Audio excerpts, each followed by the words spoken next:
Good evening, everyone. Welcome to Child's Gallery. This is a virtual artist and curator talk with Hannah Barrett as they discuss their group exhibition, The Moon Visits, on view now through July 13th.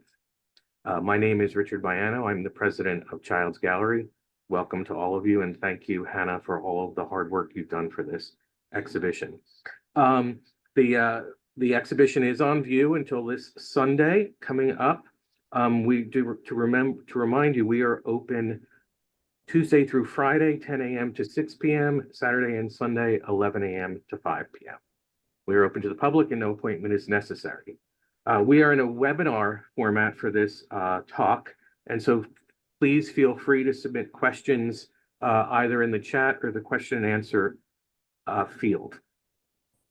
So let me tell you a little bit about the exhibition. This exhibition, The Moon Visits, is a new group exhibitions of paintings, prints, photography, sculpture, and art objects celebrating Pride Month through trans, queer female, and other gender identities, guest curated by our longtime Child's Gallery artist, Hannah Barrett.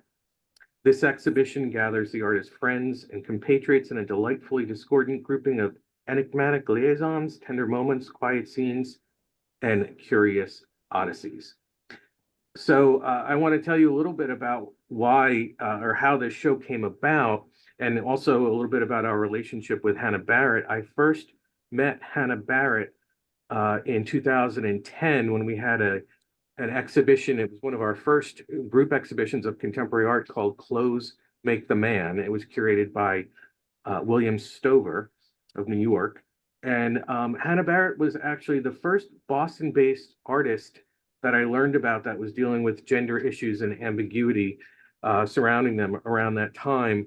I was also very much attracted to Hannah's contemporary techniques of painting and drawing and her innovative use of collage, and I'm sure she'll talk about that in a little bit. I do want to mention something that's important to me as we now ever since the pandemic have been celebrating Pride Month here at the gallery with a queer exhibition. Child's Gallery has been either partially or fully queer owned since 1969. So it's a tradition I'm very proud of and one that I expect will go forward. So with that, I would like to introduce Hannah Barrett. I'm going to quickly go through the exhibition. Well, actually, Hannah, why don't I let you start now and you can tell me to move the slides as you like. Okay.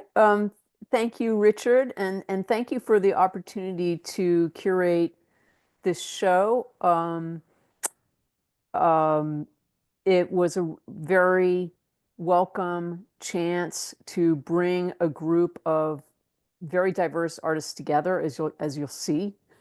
People working in photography, printmaking, small objects, painting, people who many of these people know each other and have never shown together before. So it's been a great opportunity. And I also think that each of these artists has a distinct perspective on, their lived experience on the gender spectrum. Some people identify as queer women. Some people identify as trans. I identify now as non-binary. And all of that is sort of informing the work, but really such different work. Okay, so and we're just getting an overview now. This is what you see sort of in the middle of the gallery and towards the back of the gallery and in the front of the gallery. Did you, where was the slide? You want to see the The beginning? window. Yeah, so one of the things about Childs that's so great is that it is one of those first floor galleries on Newbury Street. It's got the big bow front window. You walk up the stairs and it's very inviting. You come in, there's chairs to sit on. And in this bow window, we've created a little installation with some garlands coming from the ceiling. That's a piece by Laurel Sparks. And then a piece of a collection of Cupid dolls by Caleb Cole and Mara Baldwin's small twig. I call them boats. Um, and then there's also a niche later on that has more artwork in it. And I think that this layout, it allows you to sort of make pairings and, cross-reference other works and sort of see how conversations are happening between the works. So With the installations with the Caleb Cole and the Mara and Laurels, were these planned in advance, or did it happen as you were conceiving of the show? I wanted to use that window, to have something that was more three-dimensional. And I knew that each of these artists had a part of their practice that was in the round, and I just thought that that would be a nice counterbalance to all the two-dimensional work in the show. And I think the niche, the niche that's in the I think we middle of have the the image. gallery, There's yeah, the there it is. That sort of works that way too. Yeah, so. and now we'll go here. Yeah, so I'm kind of gonna do a little virtual tour and give you a little thumbnail on, maybe not if an artist has more than one piece, it might be just one piece by each artist. In some cases, we have some work grouped together. So on the left is Nancy McCarthy, The Moon Visits the Fortune Tellers.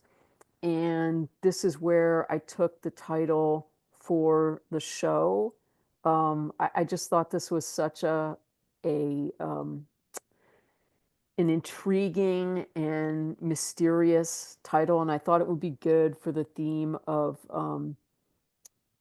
people working in different ways and um, but still along a queer and female queer spectrum. So the moon being a symbol of female energy. And so I cut it down to the moon visits.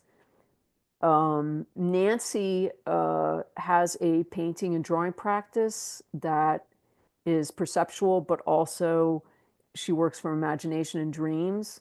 And what I love about this piece, besides, of course, we've got the queer icon of the pink flamingo, is that I don't really know if this is something that Nancy happened upon and she painted from life, or she augmented it by putting in the crystal ball. Um, but it's sort of left open to interpretation. And I think that's typical of Nancy's work. There's kind of like a secret riddle. On the right, Dorian, another queer icon, reference to Dorian Gray by Deborah Bright. And this is a brand new piece from a body of work that Deborah has been working on, referencing Ed Paschke and Betty Parsons. And this is such an energetic and exciting piece, I think. Um, and the incredible rendering of the leather jacket, and then this very true quote of Betty Parsons' painting. This is an actual painting that Betty Parsons did, and this sort of mashup. It's very daring of Deb, and I think sort of typical of the kinds of things that Deb takes on. Deborah had a very uh, established photo practice for decades. And then recently, in the last, I want to say, last 10 years, has embarked on a painting and drawing practice. So one of the things, before I go to the next slide, you mentioned the symbolism of the flamingo and also of Dorian Gray. Can you just elaborate on that for a minute? So why is Dorian Gray, for example, a symbol of queer culture?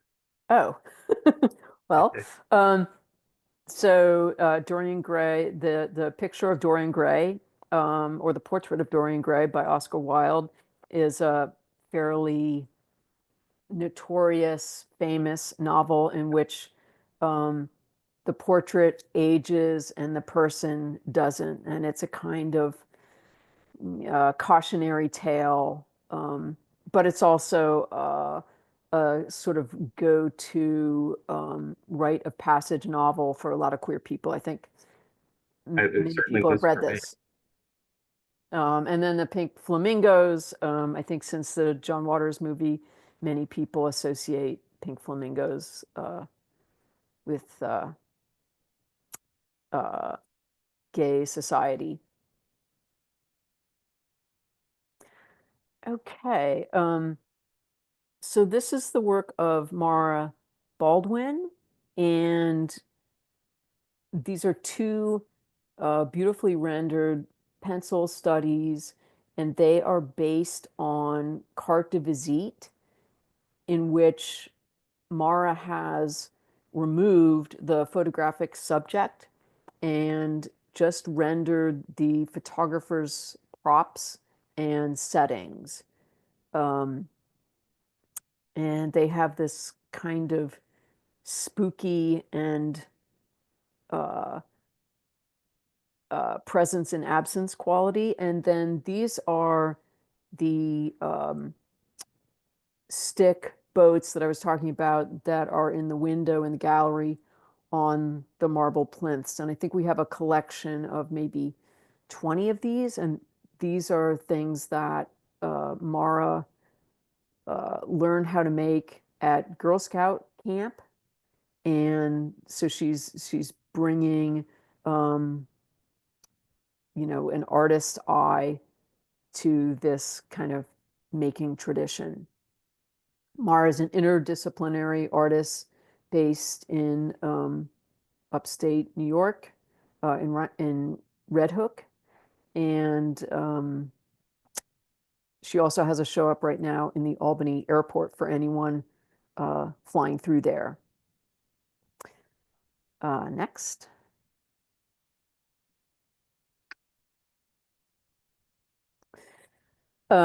So this is brought to you by the Doris Duke Foundation by Tony Bluestone.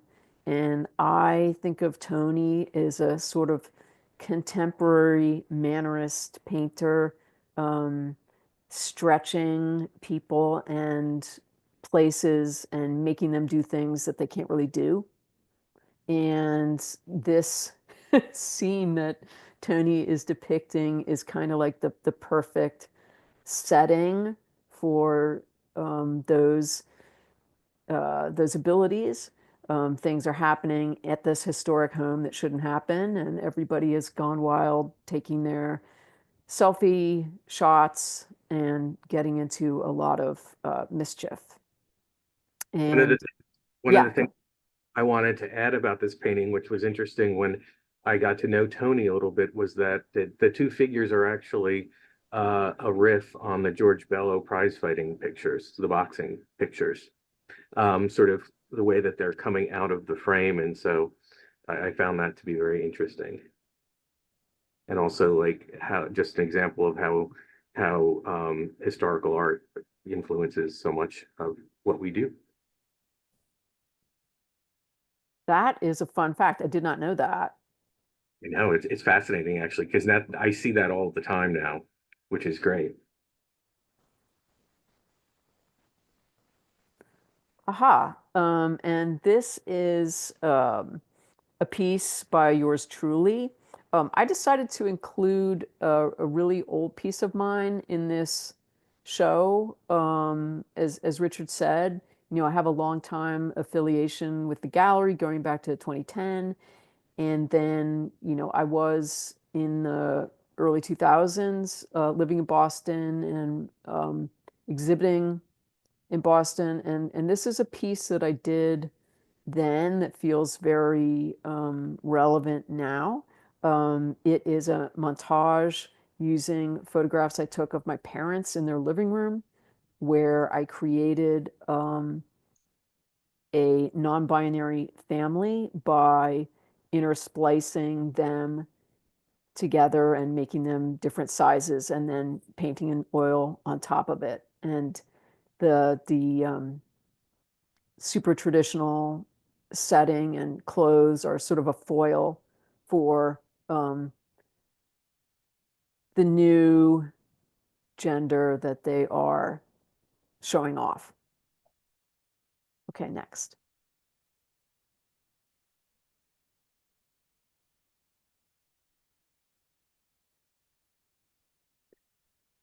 So on the upper left, we have a photograph of Caleb's.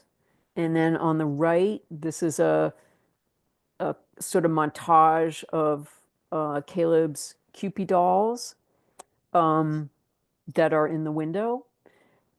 And the photograph on the left is from a series where Caleb photographed themselves in other people's homes wearing other people's clothes, um, which uh, is at the heart of their theme of recontextualizing and sort of rewriting given narratives. This particular home was the home of Roger Howlett, who was the former long-term director of Child's Gallery. So, um, it has a very personal relationship to the gallery. And I just love Caleb's um, sort of mock, arrogant pose in this. It's What I think is really funny. what was very interesting about this when it was done. So we had included Caleb in the Clothes Make the Man exhibition back in 2010. And, we had this room upstairs that was in Roger's apartment.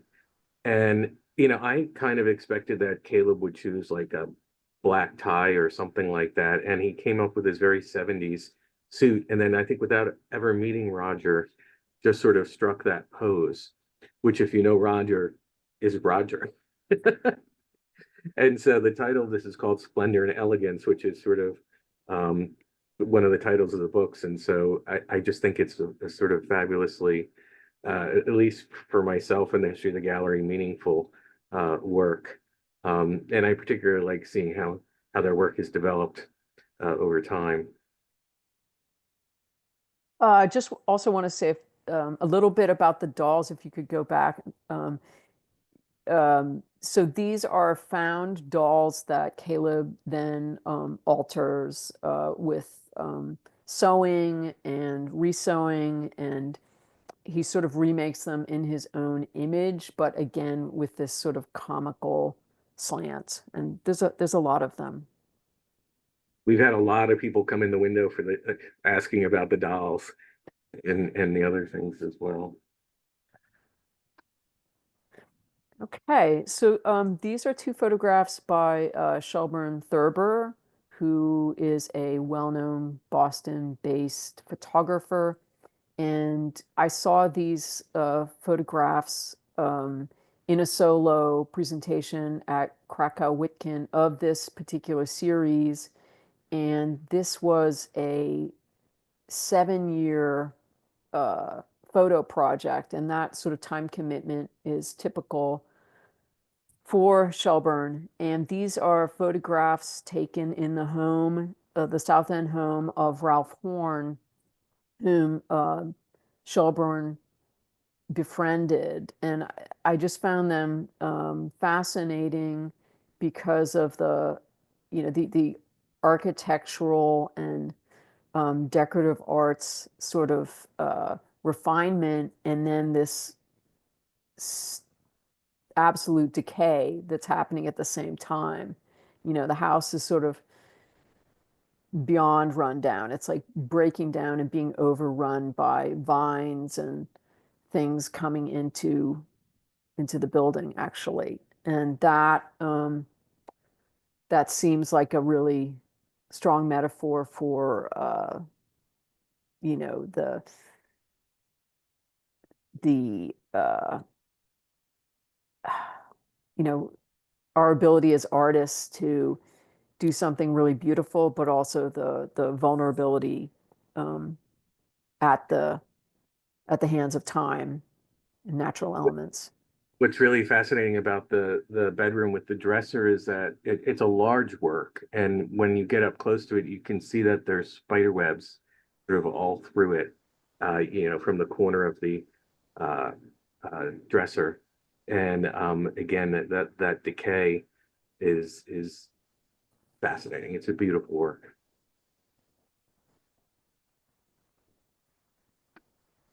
So this is a pairing that I particularly liked. On the left, um, a silk aquatint print by Opal Eckert de Ruvo, who is an artist who's shown quite a bit with Child's Gallery. And on the right,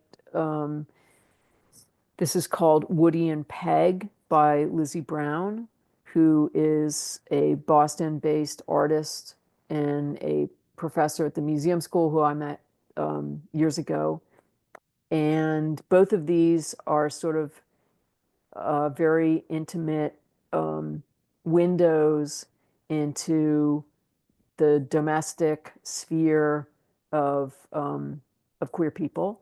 And Opal's uh, scene on the left, getting it's called dressing, sort of makes me think of an update on the kind of Degas and Bonnard subject. People or women usually in their bedrooms with the wash basin getting dressed, and this is a um, I'm not sure if this is a non-binary or trans person getting dressed, and it's the same theme, but it's a new gender, and I think that's really exciting. I also think this technique is really interesting, because it's a reverse value sort of technique where you start with the darks on the bottom and have to paint the lights, and that's always very challenging, I think, as an artist. And this painting by Lizzie Brown was from a series that she did, all about these two women working on this car. And this is such a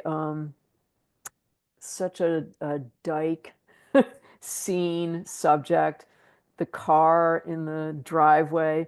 And not only that, it's a Valiant, um, with a slant six engine. I have these terms from Lizzie. I don't even know them myself, but obviously these two people know them well. They're at home here. This is where they are spending a lot of time together, and I think the sort of muscularity of Lizzie's uh, brush handling is well matched for this subject.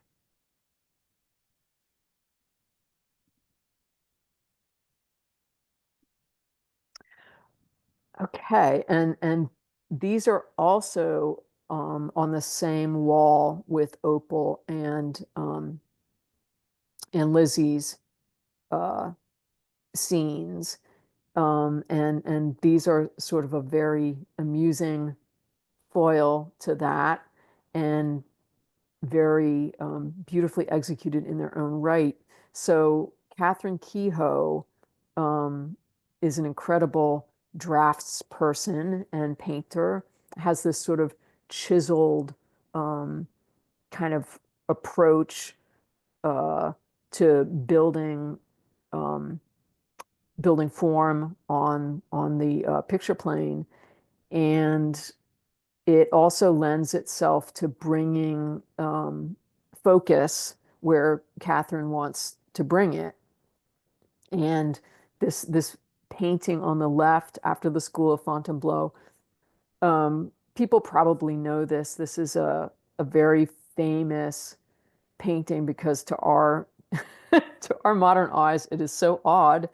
You know, even though you're told a million times, this is a fertility image and blah, blah, blah. It's just so weird.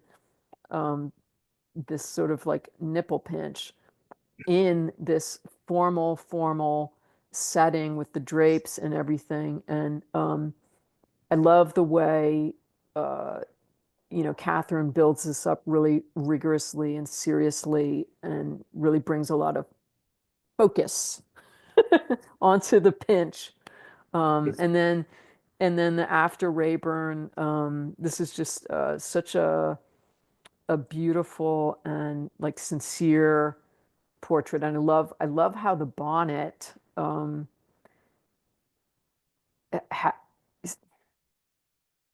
how Catherine's sort of rocky chiseling still is able to create this lacy bonnet.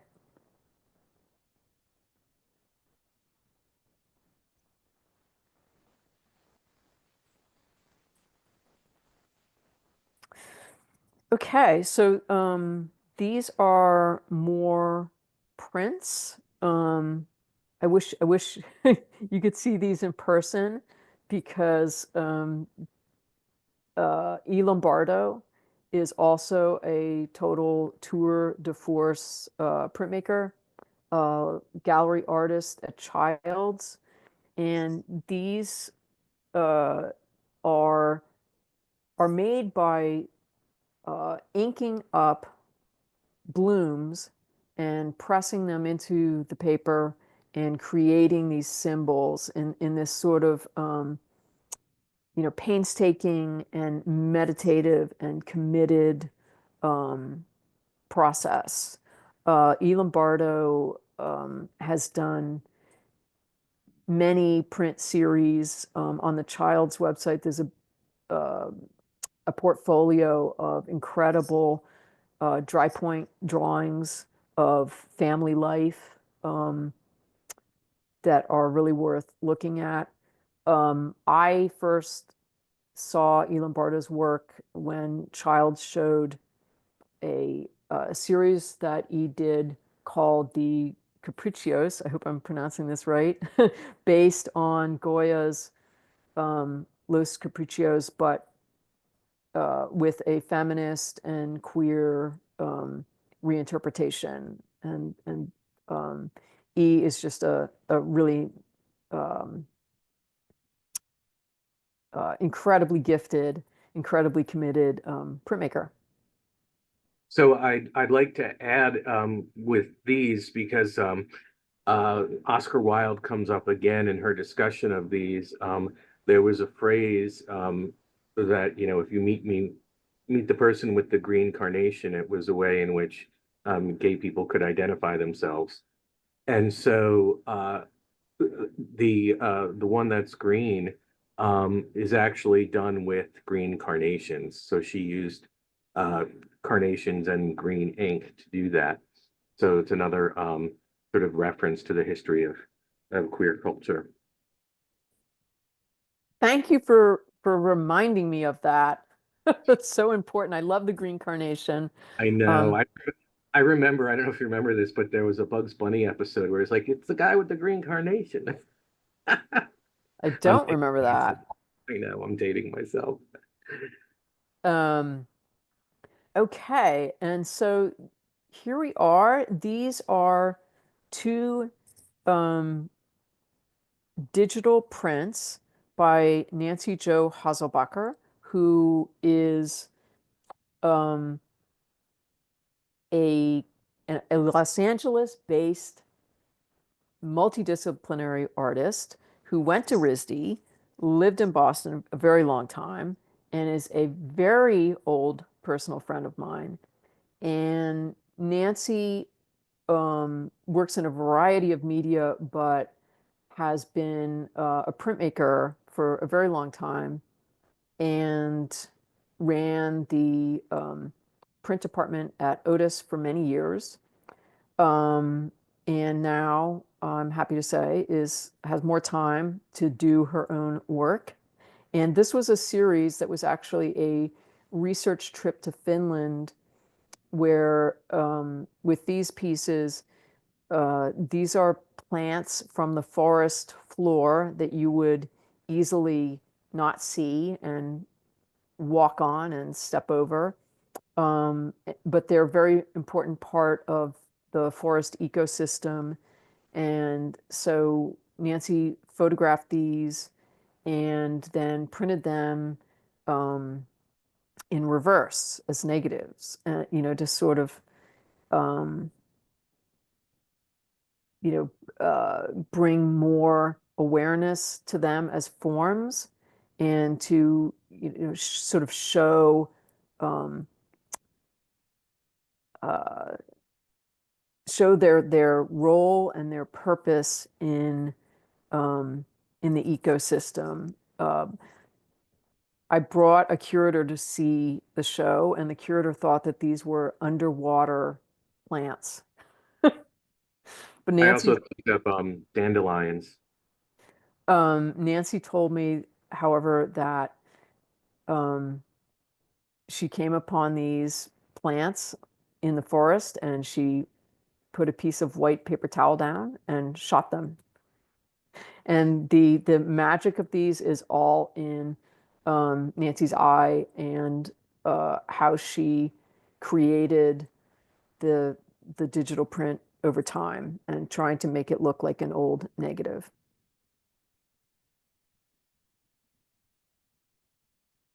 Aha, another old friend of mine. So this is the work of my wife and a painter of renown, Laurel Sparks. On the left um, is the Beaver Moon, and this is from Laurel's show Time Machines. Um, and the time machines were all calendars, which were 7 canvas strips across and up and down, and then each color and each material. You can see some of the materials are listed here. Um, each color material had a correspondence. And so this is a calendar month, and for that reason, it's the Beaver Moon. Um, Laurel has a very methodical way of working, but there's always this incredibly organic quality because of the material presence of all of the paint, the edges, and so on. And uh, in the process of making the paintings, Laurel uses paper mache. And when she has a little extra, she makes these discs and she puts these little ornaments in the discs. And at this point, she's created quite a lot of them. And so this is what you see hanging from the garlands from the ceiling. I love that she calls them clown cookies, Yes. which Yes. is really, you do want to take a bite out of them. Really wonderful.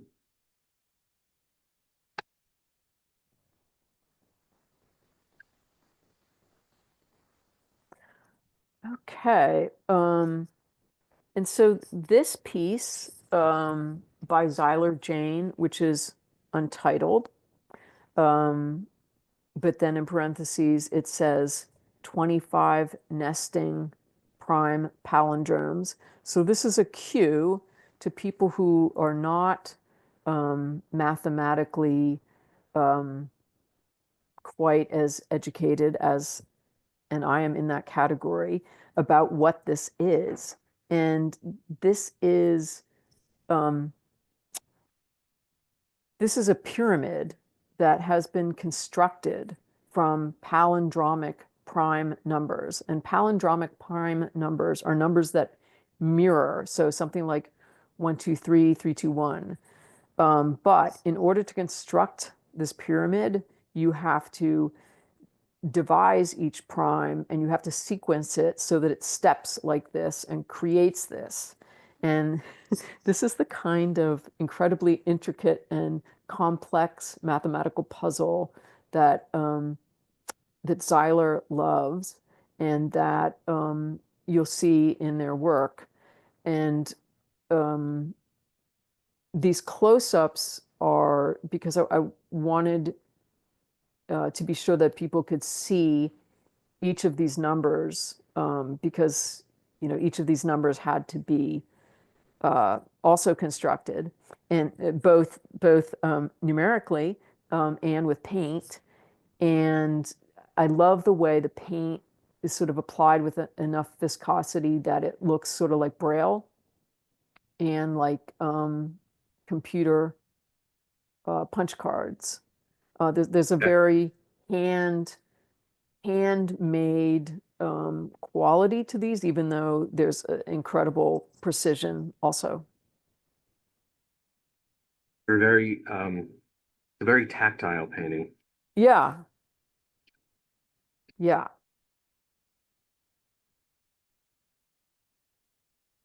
Okay. And so these two pieces on the left, we have a construction, something that's between a painting, a mobile, and perhaps a bas-relief, and then a painting on the right by R.J. Messinio. And both Molly and R.J. have a kind of open process in which they tinker with an object or a painting for a long time before arriving at its final state. And in RJ's piece, you can see the white is the ground, and that's what's been created by moving these pieces of plywood around on the surface. RJ often has magnets too that um, secure the plywood onto the panel and sort of nod to the idea that um, while this is the final state of the painting, it might have gone another way. Um, with Molly, Molly also has a way of uh, picking up different materials and tinkering with them, as Molly puts it, cobbling them together and, sort of playing with opposites. In this case, the idea of being off balance and in balance, and these black felt shapes, um, you know, being shadow shapes, but also thick and solid. Uh, so this is an outgrowth of a series that Molly started taking pieces of her studio and making these kinds of shelf, um, small wall sculptures.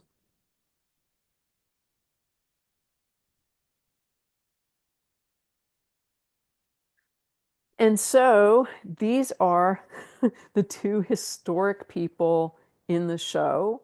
Um, and these are artists that Child's Gallery has part of their estates. Natalie Hayes Hammond, who has created these needlepoint pieces. And on the right, this uh, portrait by Louise Nevelson. Um, we installed the show before I heard that this portrait on the right is in fact a self-portrait. And it's interesting to learn that she did it in 1928, just as she was taking art classes, traveling back and forth between New York and Europe, studying and deciding not to be somebody's wife, but to be an artist. And this is not something that this image or this painting is not something we would ever associate with Louise Nevelson, who, I think of in her head wrap with her heavy black eyeliner and mascara and her black tower-like wood constructions. So this is a really interesting point in her life and very interesting painting. And then Natalie Hayes Hammond, never heard of this person. This is what I love about Childs. You have this total treasure chest of, um, things that, um, things that are famous, things that nobody's ever heard of before. This is actually someone I should have heard of. She has her own museum in Westchester. She is the daughter of John Hayes Hammond, who was a famous engineer, and she grew up very privileged and part of this upper crust, but must have been a fascinating person. Had an encyclopedic knowledge of art and languages, spoke medieval and modern French, and did all of this needlework. And this has been very popular with the artists in this show. Some people have purchased Natalie's work. So I think this is the last slide of the presentation. I want to remind everyone that you can feel free to submit questions to the chat or the question and answer. And Hannah and I are going to talk a little bit more about the exhibition. So Hannah, what was your experience like as approaching this curation as an artist yourself? Um, and had you done something like this before? I hadn't done a group show this big before. I was I co-managed an artist-run gallery in Williamsburg for 5 years called the gallery's called Soloway, and it was in East Williamsburg. And I produced 6 shows there, so I was used to that aspect. Um, but a group show with this many people I hadn't done before. And I think it's the way I approached it, because most of these people I knew either professionally or personally. Um, so there was some common ground there to begin with, but you are taking a little bit of a leap of faith that there's going to be amongst all of these different practices and people, there's going to be some overlap. And I really think there is. And I think that's the payoff. After you get through all the logistics, is the sort of uncanny conversations. Like, I did a studio visit with Mara Baldwin, I don't know, like when was that? Maybe even the fall. Um, and I never really thought of her work with Shelburne Thurber's, but both of them have this sort of melancholy about the imprint that people make um, on their surroundings, especially with regard to architecture. I think Mara's erased photographic subjects with the photographer background and Shelburne's rooms have a lot in common. But I also think that Nancy's work with the reversed uh, plants from the forest also have that kind of ghostly absence presence. Um, you know, Laurel's work and Zyler's work, they're both so methodical, and everything has a correspondence and a meaning, has to be done in a certain way, but their technique is so totally different, and it's so interesting to see them um, side by side. Well, what's interesting for when you experience the exhibition, there is definitely a sort of through line of what connects everything, and I think you don't really grasp it at first. And I do think there's some common themes. I would say that domesticity is a theme. Um, I also think references to astrology and the moon. And I also feel like there's a certain surrealistic quality to some of the work, Mm. um, Hmm. which is really just an observation. Um, so um, I'm just going to read a comment from Nancy and Nancy Hasselbacher, and it all really works well. It this is it all really works together so well, and I'm so taken with Zyler Jane's work. And at first thought they were embroidered. There's such a nice connection between Jane and Natalie Hayes Hammond's work visually. Love seeing and participating in this show. Thank you, and thank you, Child's Gallery. So thank you, Nancy. It really has been for me.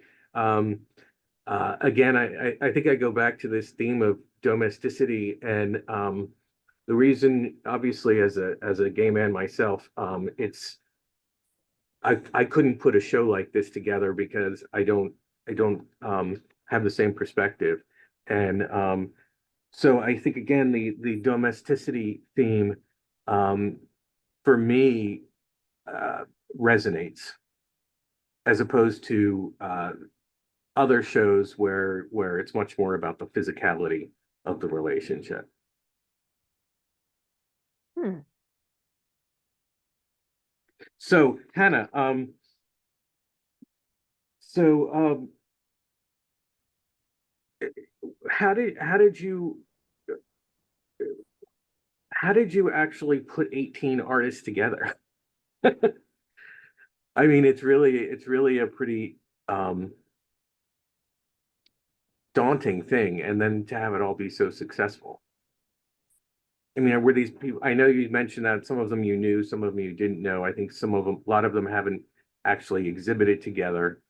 Um, Yeah, well, I mean, it is risky, but it's successful because these are all really great artists. And, and it's also successful because it is risky. If you don't try to do something like Deb Bright's Dorian with this crazy energy, um, I think you miss an opportunity. And, a child is such an unusual space, and it has such a long and unusual history. Also, history of showing a lot of mid-century queer people. Um, so so that I felt very comfortable doing that, and as I said, I know the other artists that show at Childs, E. Lombardo, Opal Eckert Deruvo, um, and that um, makes it feel sort of like home. Um, one of the things, Hannah, that I think was our initial connection was and you bring this up with the connection to the queer mid-century artists, which is that there's this connection to history. Hmm. And I think that at least my perspective is that we're on this continuum and we're still a part of things that were going on before even queer art. And now it's much more in the open, so to speak. But so I see a lot of that. I see the connection, um, the historical connections in a lot of the artist's work as well. Um, and but what I like about Childs and the opportunity that the show gave uh, uh, to show for everyone is the fact that um, it's eclectic, but yet there is a through line to things. And again, I think that your unique vision is something that we would not have been able to um, do on our own. And so it really has been very, very fascinating to see how you work. Um, but I think it's really been a wonderful experience. Oh, well, thank you. That's great. Um, yeah, well, all of those, mid-century artists that you've shown, and some of them are pretty famous. I think you've shown some Paul Cadmus, um, and then Natalie Hayes Hammond, whom I did not know at all. These are really inspiring artists to have, That's as our oh, what is the word for that? Shoot. Um, as our queer, there's a word for that. well Not for our me. history, but there's another word. But I have one bent thought here. And that is that, the history is important. It's important to show what we came out of, but I want to harken back to what Caleb is also often saying with their work, in that we're given a culture, we're given a story, and we are gonna rewrite that, and we're gonna alter that. Gonna put a ball patch here and a mutton chop sideburn there.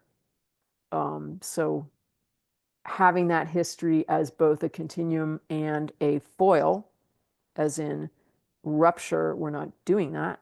I think both of those things are important, and Yeah, things that, and to add to that, I think, you know, when I was learning about Paul Cadmus and Jared French and George Tooker, we were it was I was learning about magic realism, which was something that was based on, a technique and a subject matter based on history and surrealism and Renaissance art.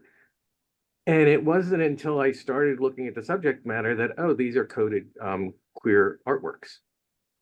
And so I think in a lot of ways that's the distinction between what the historical artists were doing, which was trying to subvert the message, but having to do it in a coded language, as opposed to what can be done now, which is being explicit about it.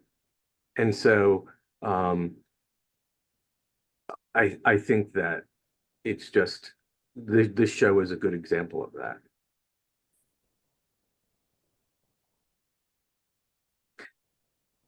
So we are at 6:57. I am going to put on the last slide right here. I would like to invite everyone to uh, check out the exhibition online on our website, childsgallery.com. Also, come in and see it. And I do always feel like it's necessary to say that We encourage collecting, and so the works are available for acquisition. So with that, Hannah, I want to thank you so much. It's been an exciting opportunity for me to learn about these new artists and for you to share your vision with us. So I thank you very much. Oh, you're welcome. Thanks for the opportunity to put this show together And and for such a great space. Dana Clancy says, Dana. love seeing the painting of yours again, Hannah. It's such a strong series and a great talk. Oh, thank you, Dana. So with that, I want to say goodnight to everyone and thank you very much, Hannah. You're very welcome. Good night, everyone.